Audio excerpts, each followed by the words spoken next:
오늘 말씀은 동일하게 에베소서 4장 11절부터 16절까지 말씀 봅니다. 저와 여러분이 한 절씩 교독합니다. 그가 어떤 사람은 사도로, 어떤 사람은 선지자로, 어떤 사람은 복음 전하는 자로, 어떤 사람은 교사와 목사와 교사로 삼으셨으니 이는 성도를 속도를 온전하게 하여 봉사의 봉사의 일을 하며 항상 그리스도의 몸을 세우려 우리가 다 하나님의 아들을 믿는 것과 아는 일에 하나가 되어 온전한 사람을 이루어 그리스도의 장성한 분량이 충만한 데까지 이르니 이는 우리가 이제부터 어린아이가 되지 아니하니라. 사람의 속임수와 간사한 유혹에 빠져 온갖 교훈의 풍주에 밀려 요동하지 않게 하려 함이라. 오직 사랑 안에서 참된 것을 하여 범사에 그에게까지 자랄지니라. 그는 머리니 곧 그리스도라. 그에게서 그에게서 온몸이 각 각 마디를 통하여 도움을 도움을 받음으로 받음으로 연결되고 결합되어 각 각 지혜의 영감으로 역사하여 그 몸을 몸을 자라게 하며 사랑 안에서 스스로 세우느니라. 아멘. 예, 아멘. 오늘 사랑하는 여러분들에게 에베소 4장 13절 말씀 중심으로 같이 말씀을 나누도록 하겠습니다. 제가 신약 성경에서 설교를 하면서 부흥회를 이렇게 다니면서 말씀을 인용하는 구절이 있습니다. 인용하는 구절인데 요한복음 3장 16절, 17절, 18절을 많이 인용을 하고 또 5장 24절, 5장 29절을 인용을 많이 합니다. 그리고 로마서 14장 6절 말씀, 고린도전서 13장 1절에서 13절 말씀, 하여튼 뭐 이렇게 쭉쭉쭉 말씀을 인용을 많이 합니다. 그런데 또 그 중에 가장 많이 인용하는 것 중에 하나가 뭐냐면 에베소서 4장 오늘 우리가 읽었던 13절 이 말씀을 진짜 많이 인용합니다. 제 설교를 여러분들이 부흥 집회를 할 때에 그 집회의 말씀을 들을 때에 아마 윤청 목사 입에서 에베소 4장 13절 이 말씀을 아마 많이 여러분들이 접했을 것입니다. 그 왜 이 말씀이 중요하냐면 이 말씀은 기독교, 쉽게 말하면 교회 안에서 기능이 5가지가 있는데 여러분 아시다시피 예배, 선교, 친교, 구제, 교육 이 5가지가 있는데 그 5개 중에 교육이라는 것을 가장 정확하고 분명하고 뚜렷하게 적은 내용이 에베소서 4장 13절 말씀입니다. 그래서 오늘 이 에베소서 4장 13절을 저는 어떻게 표현을 하느냐면 기독교 교육 헌장이다 이렇게 표현합니다. 한번 따라할까요? 기독교 교육 헌장. 기독교 교육 헌장. 예, 그만큼 이 말씀이 교회의 교육의 가장 중요한 목적, 이 교회의 교육의 방법 이런 내용들을 가장 정확하고 가장 분명하게 기록한 내용이 바로 에베소서 4장 13절입니다. 그런데 오늘 우리가 아주 주의해야 될, 아주 유의 깊게 봐야 될 내용이 첫 마디가 뭐냐면은 우리가 다 하나님의 아들을 믿는 것과 아는 일에 하나가 되어 이렇게 이야기하고 있어요. 이게 참 중요한 이야기가 우리가 하나님의 아들을 믿는 것과 아는 일에 하나가 되어가 아니라 우리가 그러니까 모두가 다 여기 계신 모든 분들이 다 한 사람도 남김없이 모두가 다 이거예요. 그러니까 그냥 우리가 있으면 만약에 우리가 하나님의 아들을 믿는 것과 할 때는 우리도 있고 또 저희도 있고 너희도 있을 수 있잖아요.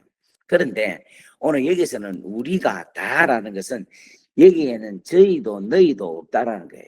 예외가 없다라는 겁니다. 교회 안에서. 그러니까 우리 교회에 계신 오늘 지금 여기에 몇 명이 왔는가 40명이 왔는데 이 40명 모두가 다 하나님의 아들을 믿는 것과 아는 일에 하나가 되어라고 말씀을 하고 있습니다. 그 말은 모두가 다 하나님의 아들을 믿고 하나님의 아들을 알아야 된다는 거예요. 좀 더 구체적으로 말하면 모두가 다 뭐 해야 되는가 하면 교육을 받아야 되는 거예요. 근데 여기에는 교육을 누구도 같이 받아야 되는가 하면 이 말씀을 전하는 목사도 교육을 받고 이 교육을 통하여서 깨닫고 그 깨달은 것을 가르치고 지키게 해야 된다. 그러니까 모든 자들의 자세가 다 무엇을 가져야 되는가 하면은 배움의 자세. 그 말은 다른 말을 말하면은 여러분 배운다는 것은 겸손하지 않으면 절대로 배울 수가 없습니다. 절대로. 가르치려고만 하지 절대로 배우려고 하지 않습니다. 그런데 성경은 모두가 다 가르침을 받아야 되는 거예요. 그 말은 무슨 말이냐? 모두가 다 겸손한 가운데서 신앙생활을 할 수 있어야 된다 하는 것입니다. 그래서 여러분 제가 신학교 다닐 때에 기독교 교육을 배웠는데 그 기독교 교육에서 가르치는 제일 첫 말씀이 에베소서 4장 13절 말씀입니다. 그래서 제가 제 나름대로 기독교 교육 현장이라는 것을 한번 찾아봤어요. 찾아보니까 진짜 기독교 교육 현장이 있습니다. 그래서 오늘은 기독교 교육 현장에 대해서 여러분들에게 잠시 소개를 해드리도록 하겠습니다. 기독교 교육 현장에 표가 있는데 이 표는 뭐냐면은 말씀으로 빚어 성령 안에서 하나님의 나라를 세운다. 이렇게 표를 갖고 있습니다. 그러니까 말씀을 통하여 성령 안에서 하나님의 나라를 세우는 것이 기독교 교육의 표 목적입니다. 서문을 보면은 기독교 교육은 지식 전달이 아니라 형상을 이루는 것이다. 하나님의 자녀의 하나님의 형상을 이루는 것이 기독교 교육이다. 교회는 프로그램에 의하여서 사람을 바꾸지 아니하고 말씀과 성령으로 사람을 세운다라는 거예요. 그래서 이 모든 것을 성경으로 근거하여 그리스도의 몸된 교회가 감당해야 할 기독교 교육의 본질과 방향을 다음과 같이 선언한다. 자, 제1조 기독교 교육의 근거. 기독교 교육은 어떤 근거를 가지고 기독교 교육을 해야 되느냐? 첫 번째로 하나님의 계시된 말씀에 기초한다. 디모데후서 3장 16절 모든 성경은 하나님의 감동으로 된 것으로 교훈과 책망과 바르게 함과 의로 교육하기에 유익하다. 기독교 교육의 기준은 시대의 유행이나 사조의 흐름에 영향을 받는 것이 아니라 성경의 진리이며 해석의 중심은 예수 그리스도시다. 이렇게 기독교 교육의 근거를 두고 있습니다. 그리고 기독교 교육의 목적은 오늘 우리가 읽었던 에베소서 4장 11절, 12절, 13절이 기독교 교육의 목적입니다. 이걸 한마디로 정의를 한다면은 사람이 그리스도를 닮아가도록 하는 데에 그 목적을 두고 있다. 그렇게 말씀을 하고 있습니다. 오늘 사랑하는 여러분, 우리가 모두가 다 모든 사람들이 한 사람도 빠짐없이 누구를 닮아가야 되는가 하면 예수 그리스도를 닮아가야 된다는 것입니다. 그래서 여기 계시는 장로님, 권사님, 또 안수 집사님, 또 집사님, 심지어는 우리 학생들, 우리 아이들까지 모두가 다 예수 그리스도의 아름다운 성품, 지난 주일 같은 경우에는 그리스도의 형상을 온전히 닮아가는 그러한 우리가 되기를 주의 이름으로 축원합니다. 그러면 기독교 교육의 내용은 뭐냐? 내용은 크게 네 가지로 이야기를 할 수가 있는데 첫 번째는 하나님의 말씀, 바꾸고 말하면은 하나님의 말씀을 그냥 우리가 아는 것으로 끝나는 것이 아니라 이 말씀을 잘 읽고 해석하고 순종하는 그러한 삶까지 가는 것을 말씀을 합니다. 그래서 하나님의 말씀을 읽고 듣고 그 말씀대로 우리가 순종하며 살아가는 것이 기독교 교육의 핵심 첫 번째 내용입니다. 두 번째로는 뭐냐면 십자가입니다. 십자가.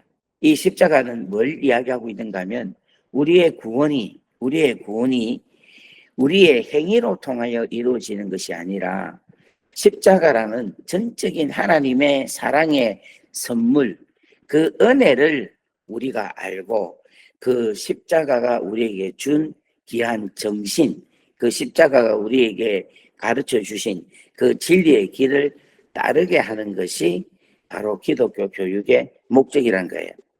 기독교 교육의 내용이라는 것입니다. 그리고 세 번째로는 성령님의 사역이라는 거예요. 바꾸어 말하면은 중생과 사역과 성숙, 이 모든 과정을 통하여서 성령의 인도하심 따라서 이해가 되게 하는 것이 기독교 내용입니다. 마지막으로는 하나님의 나라입니다. 하나님의 나라는 개인의 신앙의 경건에 가두지 아니하고 우리의 삶의 모든 영역에 하나님의 나라로 생각을 하고 그 하나님의 나라의 왕이신 예수의 통치를 받으면서 그 예수 그리스도의 왕국인 하나님의 나라의 백성으로서 살아가게 하는 것이 기독교 교육의 내용이라는 거예요. 그래서 정리를 하자면은 첫 번째는 하나님의 말씀, 두 번째는 십자가의 복음, 세 번째로는 성령님의 사역, 네 번째로는 하나님의 나라. 이 네 가지가 기독교 교육의 목적입니다. 자, 그리고 기독교 교육의 방법은 뭐냐? 방법은 마태복음 28장 20절 말씀, 이것이 키워드인데 가르쳐 지키게 하라라는 것입니다.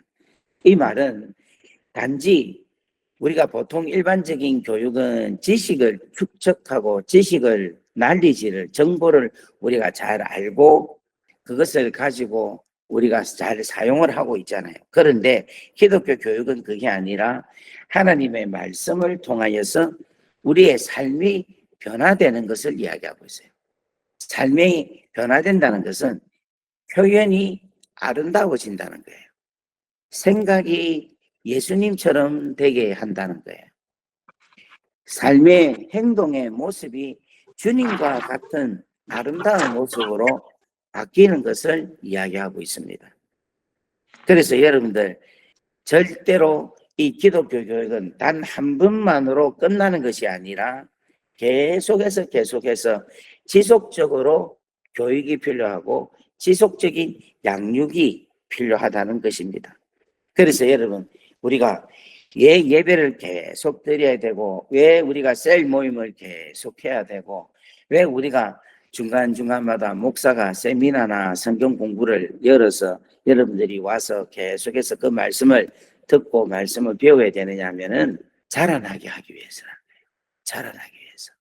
그래서 어떤 분들은 예배라는 이 예배 하나를 가지고도 잘 자라나는 분도 계십니다. 그런데 또 어떤 분은 이 예배 하나만 갖고는 이 성장하고 성숙하기가 힘드니까 하나님의 말씀을 통하여서 말씀을 읽음으로 통하여서 자라날 수도 있고 또 성경 공부를 통하여서도 자라날 수도 있고 셀 모임을 통하여서도 자라날 수도 있습니다. 그래서 여러분 우리 이 교회가 하나님께서 허락하신 수많은 그러한 과정을 통하여서 여러분의 믿음이 잘 자라날 수 있기를 간절히 바랍니다. 그래서 지금 우리는 지금 새벽기도가 지금 몇 개월을 하고 있는데 이 새벽기도를 통하여서 여러분의 신앙이 여러분의 믿음이 조금씩 한 걸음 한 걸음 자라나고 또 자라나고 성장하고 또 성장하고 성숙하고 또 성숙하고 계시는 줄 믿습니다. 그 다음에 기독교 교육의 주체는 뭐냐면은 교회 공동체 전체다라는 겁니다.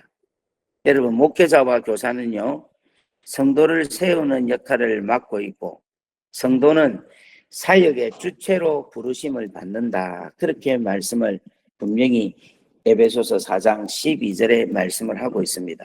또 여러분 가정에서는요 부모가 자녀에게 교사고 선생님이십니다. 그래서 여러분 이 기독교 교육을 교회에서만 가르치려고만 하지 마십시오. 여러분 가정에서 하나님의 말씀을 가지고 여러분의 자녀들을 진심으로 사랑한다면 정말 여러분들 자녀들에게 정말 귀하고 소중한 것을 주고자 한다면은 여러분 가정에서 부모님이 자녀들에게 하나님의 말씀을 가르칠 수 있는 그런 귀한 가정이 되기를 주의 이름으로 축원합니다. 그래서 오늘 사랑하는 여러분들에게 이 말씀을 꼭 해드리고 싶은 게 자녀들과 많은 대화를 하십시오. 할 수만 있으면은 자녀와 대화할 수 있는 기회를 가지십시오. 이게 너무너무 중요합니다. 부모하고 자녀하고 대화가 많은 가정은요, 그 자녀가 절대로, 제가 단언합니다, 절대로 어긋나지가 않습니다. 방황하지가 않습니다. 개입이 벌어지지가 않아요. 정말이에요. 여러분, 이거 여러분 정말 믿으십시오. 내 자녀들과 철저하게 시간을 가지십시오. 내 자녀를 정말 사랑한다면 내 자녀를 위해서 내가 열심히 돈을 벌어서 우리 자녀들에게 서포트를 해줘야 되겠다. 물론 그것도 너무 귀하고 소중한 말씀이지만 여러분, 그보다 더 중요한 게 있어요. 그건 뭐냐면 자녀들과 대화를 해야 돼요. 자녀들과 신앙적인 대화를 여러분이 계속 하다 보면은 여러분, 이것은 여러분 자녀들이 자라나요. 자라나요. 나무들이 여러분 자라는 게 눈에 보이잖아요. 물을 주고 또 거름도 주고 또 매일같이 물을 주면 나무들이 쑥쑥쑥 자라는 게 보이잖아요. 마찬가지입니다. 여러분, 여러분들이 자녀들을 계속해서 여러분들이 알고 있는 하나님에 대해서, 여러분들이 신앙생활을 통하여 하나님을 경험한 것에 대해서, 하나님이 말씀이 주는 진리의 말씀이 무엇인가를 여러분들이 자녀들에게 계속 이야기를 해보세요. 그 이야기가 30분이 되고 1시간이 되고 2시간이 되고 4시간이 되고 5시간이 되고 7시간이 되고 하루 종일이 되고, 여러분 그렇게 될 수만 있다면은 이보다 귀하고 놀라운 은혜가 없는 거예요. 여러분 자녀들이 목사 설교를 듣고 알기는 알지만 얼마만큼 영향력 있게 듣겠습니까? 여러분 자녀들이 선생님들의 설교 말씀 가르침에 여러분 그 한 20-30분 그 말씀을 가지고 우리 아이들에게 물론 귀하고 소중한 영향력을 줄 수는 있지만은 우리 부모님들이 가정에서 말씀을 가르치는 것보다 더 귀하고 소중한 게 없어요. 오늘 사랑하는 여러분, 제가 진심으로 당부합니다. 여러분 부모님이 자녀들을 꼭 진심으로 마음을 다하셔서 하나님의 말씀을 나누고 가르치십시오. 그럴 때 여러분의 자녀들이 진심으로 걱정 없이 아름다운 삶을 살 수 있으리라고 믿습니다. 특별히 여러분 어릴 때 해야 돼. 어릴 때 나이 들고 하면 가르치기가 참 힘들어요. 결혼하기 전까지, 청년 때까지 여러분들이 믿음을 그 자녀들에게 잘 심을 수 있도록 우리 성도님들이 그렇게 노력할 수 있는 귀한 가정들이 되기를 주의 이름으로 축원합니다. 뿐만 아니라 우리 교회에는 세대가 있어요. 위에 세대가 있고 밑에 세대가 있습니다. 예를 들면 우리 교회 같은 경우에는 50년 전에 오셔서 우리 교회의 기반을 잡은 세대가 있습니다. 그리고 지금 그러니까 30대, 40대에 이 세대가 있어요. 40대, 50대의 세대가 있어요. 그 다음에 20대, 10대에 이 세대가, 우리는 교회는 지금 3세대가 있습니다. 우리 어르신 세대는 우리 지금 막 열심히 일하고 있는 이 시니어들에게 하나님의 말씀, 당신이 살아왔던 믿음에 대한 것들을 개선케 하고, 또 지금 중간 세대는 우리 밑에 있는 막 자라나고 있는 넥스트 다음 세대 제너레이션에 대해서 하나님의 말씀을 전가하고 하나님의 말씀을 계속해서 알리고 우리 교회에 아주 전통적으로 내려오고 있는 그러한 귀한 것들을 여러분들이 잘 알리면 얼마나 좋겠습니까? 여러분 우리 교회에 좋은 것도 있고 안 좋은 것도 있어요. 교회마다 안 좋은 게 어디 있습니까? 그런데 교회마다 좋지 않는 게 또 없는 게 없어요. 좋은 것도 있습니다. 그런데 여러분 좋은 전통을 우리 다음 세대에 우리가 지금 이렇게 쭉 해보니까 이러한 좋은 것은 내 다음 세대에 가르쳐야겠다라고 생각을 하면 여러분들이 정말 하고 있는 것이 좋은 것이라고 생각을 한다면 여러분 그것을 내 밑에 후손들에게 다음 세대에게 그렇게 잘 전달할 수 있는 그런 귀하고 소중한 귀한 비엔나 한인교회가 되기를 간절히 바랍니다. 그래서 제가 어저께 이야기했습니까? 부정적인 사람들이 모이면 그 교회는 부정적인 사람 교회가 되고 긍정적인 사람들이 모이면 그 교회는 긍정적인 사람이 되고 좋은 사람이 모이면 그 교회는 좋은 사람이 되고 기도를 많이 하는 사람들이 모이면 그 교회는 기도를 많이 하는 교회가 되고 하나님의 말씀에 순종하고 하나님 말씀에 아름다운 그런 귀하고 소중한 모습을 보이는 사람들이 모이면은 그 교회는 그러한 교회가 된다는 거예요. 그러니까 그 교회에 어떤 사람들이 구성되어서 어떤 삶을 통하여서 그 교회는 평가가 되는 거예요. 그 교회는 그렇게 이루어지고 있는 거예요. 그래서 여러분, 우리가 다, 우리 전체가 모든 사람들이 다 믿음 안에서 다 모두가 다 그리스도의 말씀 안에서 성령 안에서 그렇게 온전해지기를 주의 이름으로 간절히 바랍니다. 그래서 여러분, 기독교 교육의 열매를 제가 한 4가지 정도로 말씀을 드리겠는데, 첫 번째로는 믿음과 알미 하나 되는 성숙함을 이야기합니다. 에베소서 4장 3절에 보면은 믿음과 알미 하나가 되어 온전하게 이룬다라고 말씀을 하고 있습니다. 사랑하는 여러분, 믿음과 알미 하나 되는 역사가 있기를 바랍니다. 이 이야기는 제가 내일 또 설명을 하도록 하겠습니다. 자, 두 번째로는 분별력을 갖춘 신앙의 인격을 이야기하고 있습니다. 이것은 14절 말씀에 보면은 하나님의 말씀이 충만해지면 어린아이가 되지 아니하고 사람의 속임수와 간사한 유혹에 빠져 온갖 세상 풍조에 밀려 요동하지 않게 하려 합니다. 그렇게 말씀을 하고 있습니다. 그래서 이러한 열매가 여러분 기독교 교육을 잘 하나님의 말씀으로 성령으로 잘 가르침을 받으면 이러한 자들이 되리라 확신합니다. 세 번째로는 사랑으로 진리를 말하는 공동체가 된다라고 말씀을 합니다. 그리고 네 번째로는 세상을 향해 파송되는 하나님의 나라의 백성이 될 수가 있는 것입니다. 그래서 여러분 요 4가지가 우리의 목적이다 생각을 하고 여러분 교회에서 겸손하게 하나님의 말씀을 배울 수 있기를 주의 이름으로 축원합니다. 여러분 진리는요 배워도 끝이 없어요. 진짜 희한합니다. 제가 하나님의 말씀을 그래도 어느 정도 했다 생각을 하고 하나님의 말씀을 보잖아요. 그럼 다 안다 생각하고 보는데 천만의 말씀 말씀은 보면 볼 때마다 날마다 새롭습니다. 뭐 어떤 분이 그렇게 이야기하더라고. 목사님은 설교가 워낙 많으니까 뭐 설교 그냥 늘리면 다 설교가 안 나옵니까? 천만의 말씀 하나님 말씀의 세계는 무궁무진합니다. 그래서 제가 설교할 때마다 계속 두렵고 떨리고 계속 긴장감을 가지고 맨 처음 보는 같은 마음으로 가질 수밖에 없는 게 이 말씀이 진리이기 때문에 날마다 새롭다는 거예요.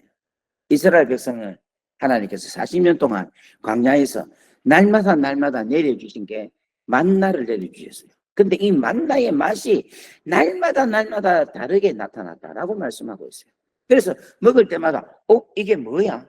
이게 뭐지? 어떻게 이런 일이 있을 수 있어? 오늘 어떻게 고기 맛이 나? 오늘은 어떻게 빵 맛이 나? 오늘은 어떻게 과일 맛이 나? 계속해서 이것이 뭐지? 그래서 what is this? 이게 바로 만나라는 뜻이에요. 만나. 마찬가지로 여러분 하나님의 말씀은요 무궁무진합니다. 그래서 어느 누구도 나는 안다라고 말을 하면 절대로 안 됩니다. 여러분 계속해서 겸손하게 배우시고 계속해서 겸손하게 말씀을 잘 수긍하시고 그 말씀 권위에 대해서 순종하시고 그렇게 살아가시면 여러분 이 교회는 아름다운 교회가 되리라 믿습니다. 저는 우리 장로님 중에 어떤 한 분은 제 설교를 일일이 이래 적으셔요. 근데 적으시면서 제가 설교를 하면서 그 표정을 보거든요. 표정을 보면은 그 말씀 하나하나를 어떤 깨닫는다 하는 마음으로 말씀을 적으셔요. 제가 그 장로님을 이렇게 설교를 할 때마다 이렇게 보면 참 귀한 분이시다. 참 훌륭하시다. 참 저 연배에도 저렇게 볼펜을 가지고 하나님 말씀을 곰씹어서 말씀을 즐기는 저 어르신 참 귀하다. 제가 설교를 하면서 그 장로님의 모습을 보면서 제가 오히려 힘을 받고 또 어떨 때는 저 장로님이 계시니까 내가 더 말씀을 잘 준비해서 한 말씀이라도 더 적을 게 있게끔 해야겠구나 하는 생각을 가질 때가 많이 있습니다. 지금도 아마 이 말씀을 또 적고 계시고 있는지 모르죠. 사랑하는 여러분, 이러한 아름다운 것을 여러분 믿음으로 잘 개성할 수 있는 그런 귀하고 소중한 우리 비엔나 한인교회가 되기를 주의 이름으로 축원합니다. 그래서 제가 오늘 기독교 교육 헌장이라는 이 내용으로 오늘 아침 여러분들에게 말씀을 나누었습니다. 여러분, 기독교 교육의 헌장의 가장 주된 목적은 바로 우리로 하여금 그리스도에 이르기까지 자라나는 이 아름다운 삶을 여러분들이 살기를 바라고, 오늘 너무 감사한 것은 이 기독교 교육 헌장의 이 내용의 모든 핵심이, 여러분 너무 감사한 것은 제가 주제를 가지고 제가 목회를 하고 있는 내용이 이 내용이에요. 그래서 제가 너무너무 감사한 거예요. 말씀을 전하면서도 내가 지금 잘 가르치고 있구나, 제대로 가르치고 있구나, 다른 주제를 가지고 말씀을 교육을 하고 있구나, 이걸 제가 깨달았어요. 너무너무 감사합니다. 그래서 오늘 사랑하는 여러분들, 비엔나 한인교회 귀한 성도님들에게 축복하는데, 여러분 이러한 귀한 말씀들을 잘 들으시고 이 말씀들을 여러분의 마음에, 여러분의 신앙생활에 잘 적용하여서 정말 아름다운 성숙한, 정말 하나님께 칭찬을 받는 그런 여러분 되기를 주의 이름으로 축원합니다. 할렐루야. 아멘. 오늘도 이 아멘. 시간 여러분 제가 기도하고 7시까지 자유롭게 기도하는 시간을 가지도록 하겠습니다. 다 같이 기도하겠습니다. 사랑과 은혜가 충만하시고 자비로우신 아버지 하나님, 은혜와 사랑 감사합니다. 오늘 에베소서 4장 13절 기독교 교육 헌장이라는 하나님 귀하고 소중한 메시지를 오늘 우리에게 잘 정리하여 주셔서 감사합니다. 하나님, 우리에게는 모두가 다 교육이 필요합니다. 주님, 한 사람도 교만하여서 하나님께, 하나님으로부터 이 교육의 소중함을 잊지 않고 망각하지 아니하고 잘 배울 수 있게 하여 주옵소서. 배움에 겸손함이 없으면 교만할 수밖에 없고, 교만은 패망의 원봉이라, 선봉이라고 하였습니다. 하나님 말씀을 겸손히 잘 배워서 우리의 인생이 아름다워지고 우리의 인생이 성숙해지고 우리의 인생이 마침내는 그리스도의 아름다운 형상에 이르는 성화, 영화의 단계까지 올라가게 역사하여 주옵소서. 하나님 말씀 중심으로 살게 하옵소서. 십자가 복음의 그 귀하고 놀라운 은혜 속에 살게 하옵소서. 성령님, 성령께서 늘 우리에게 역사하셔서 중생의 사역의 성숙의 모든 과정이 성령님의 인도하심 따라 한 분 한 분이 태어날 수 있게 하나님 역사하여 주옵소서. 뿐만 아니라 아버지 하나님, 하나님의 나라가 하나님 이 교회 가운데 풍성하게 충만하게 이루어지기를 원합니다. 그러한 귀한 비엔나 한인교회 되기를 간절히 원하오니 아버지 하나님, 비엔나 한인교회가 하나님의 나라로 충만하게 역사하여 주옵소서. 아버지 하나님, 이 교회의 교육의 주체는 하나님 목회자와 교사들입니다. 하나님, 앞으로 와서 하나님 목회할 귀한 목사님에게 성령의 기름을 충만하게 부어주셔서 주의 말씀이 그 입에서 강수같이 흐르게 하여 주옵시고, 각자의 혀가 되어서 하나님의 말씀을 하나님의 말씀으로 잘 전가할 수 있는 귀한 목사님 될 수 있도록 은혜 위에 은혜를 더하여 주시고, 뿐만 아니라 하나님 가정에서는 우리 부모님들이 귀한 스승이 되어서 하나님의 말씀이 우리 부모님의 입술에서 우리 자녀들에게 생명으로 증거되게 하여 주옵소서. 하나님, 참새의 어미가 새끼에게 먹을 것을 물어다가 그 입으로 새끼에게 먹이를 주는 것처럼, 아니, 우리 비엔나 교회 성도님들 각각 가정마다 어미가 새끼를 위하여서 먹이를 물어 입에서 주는 것처럼 하나님의 말씀을 자녀들을 위하여서 입에서 하나님의 말씀을 증거할 수 있고 전해줄 수 있는 그러한 은혜가 임하기를 아버지가 간절히 원합니다. 하나님, 그것이 가정을 살립니다. 그것이 가정이 하나님의 나라가 되는 가장 귀하고 소중한 하나님 가장 복된 길인 줄 믿사오니 하나님 그런 가정들 되게 역사하옵소서. 아버지 하나님, 우리 교회에 아름다운 전통이 정말 내 후손에게, 내 다음 세대에게 물려줄 수 있을 가장 귀하고 아름다운 것을 증거할 수 있는 그런 우리 부모 세대, 우리 윗세대가 되게 하여 주시기를 원합니다. 아버지 하나님, 진심으로 원합니다. 교회의 전통이 진짜 아름다운 전통, 정말 물려줘도 정말 소중한 것만 물려줄 수 있는 그런 귀한 우리 비엔나 한인교회 아름다운 전통이 될 수 있게 아버지 역사하여 주시기를 원합니다. 그라이서 하나님, 믿음과 알미 하나가 되는 아름다운 성숙이 이루어지는 교회, 분별력을 갖추어 있는 신앙의 인격이 완성되어 있는 교회, 사랑의 진리를 온전하게 말하고 있는 그런 공동체, 세상을 향하여 하나님의 나라의 백성으로서 당당하게 나아갈 수 있는 그런 귀한 교회가 되게 하나님 역사하여 주시옵소서. 이제는 우리 주 예수 그리스도의 크신 은혜와 하나님 아버지의 무한하신 사랑하심과 성령님의 감화감동, 교통, 역사, 위로 충만하심이 오늘 이 자리에 있는 당신의 귀한 자녀들 머리 위에 지금으로부터 영원토록 함께 하시기를 간절히 축원하옵나이다. 아멘. 이 시간 마이크를 켜실 분은 마이크를 켜시고 우리 한번 이 시간 하나님 기독교 교육, 하나님 이 교육이 우리 교인들 모든 사람에게 단 한 사람도 예외 없이 다 이루게 하옵소서. 다 배움의 아름다운 그런 모습이 되게 하옵소서라고 여러분 주여 하고 기도합니다.